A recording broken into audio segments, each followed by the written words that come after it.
Nurse, what are the treatment of infertility in women? What can I do to treat my infertility?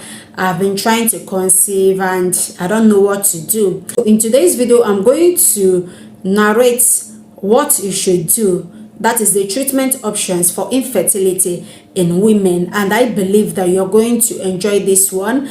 This also has to do with the video I did on how to know if you can conceive as a woman. I will link it somewhere here so that you can go and watch it.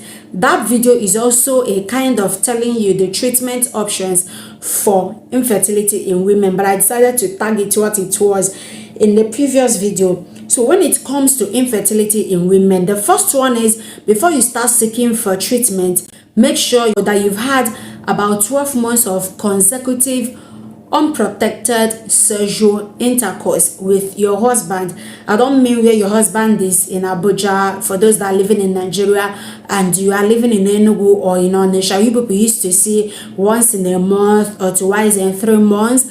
No, I mean every day, say 2 or 3 times having sexual intercourse with your husband, and this have occurred for 12 months and you are unable to conceive.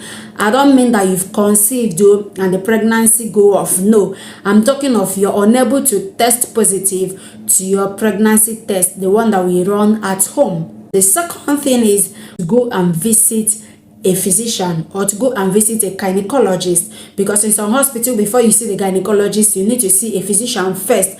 But whichever way, go to the hospital first. They will start with history taking. Like I used to say, be assertive, be positive, be just relax and answer your doctor based on whatever that they ask you, in order to know where to pinpoint or which test to send you.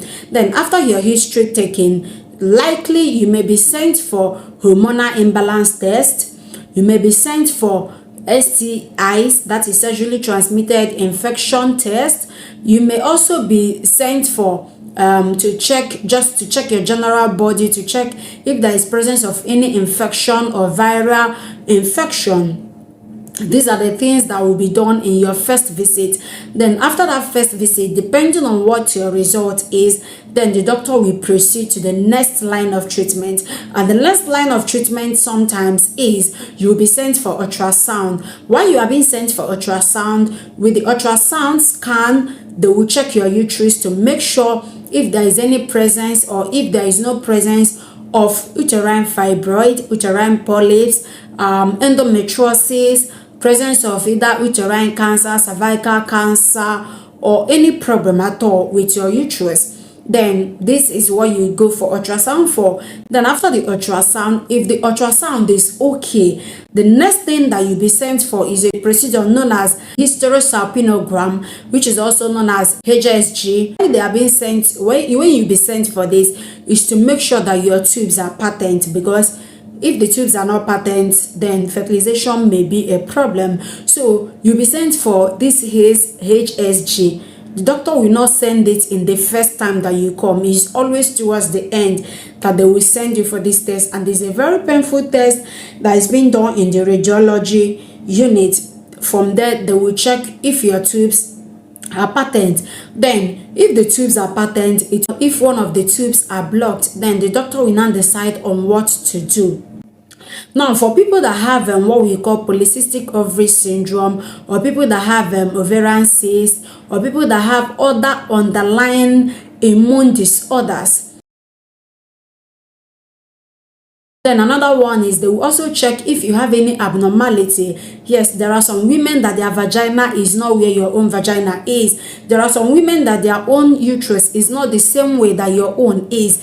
There are some women that their own cervix is not the same way that your own is. So some women don't know this until they go to hospital and general examination will be done. Another thing also, if all these procedures you've done and everything is found to be okay, and you have what we call unexplained infertility, another form of treatment is assisted reproductive technology, that is IVF, or some people will go with surrogacy. There are some women that they do conceive, but their body seems as if it cannot contain the already fertilized ovary. So it depends on what the condition of the woman is and what the condition of the husband is. So you can go to IVF. It's not a cheap procedure, and the procedures also, the drugs that will be given to the women, the injections, is not also easy, but you can give it a trial. Then if you don't want to go for IVF for yourself, you can try surrogacy, although it's not something that is so wide and open in our country, Nigeria here, but I know it's been practiced in people that want to have their own biological children.